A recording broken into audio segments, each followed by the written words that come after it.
अस्सल मराठमोळे संगीतकार बाळ पळसुले यांचा आज जन्मदिवस।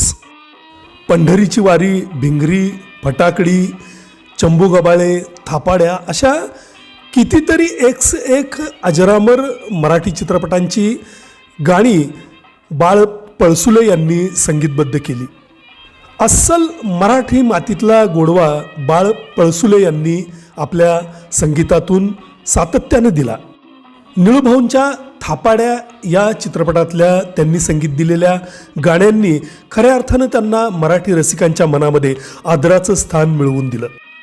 सुमारे 150 मराठी चित्रपटांबरोबरच त्यांनी हिंदी, गुजराती, भोजपुरी चित्रपटांनाही संगीत दिलं। कुठं कुठं जायचं हनीमूनला ही लावणी तर आजही रसिकांच्या ओठावरती आहे।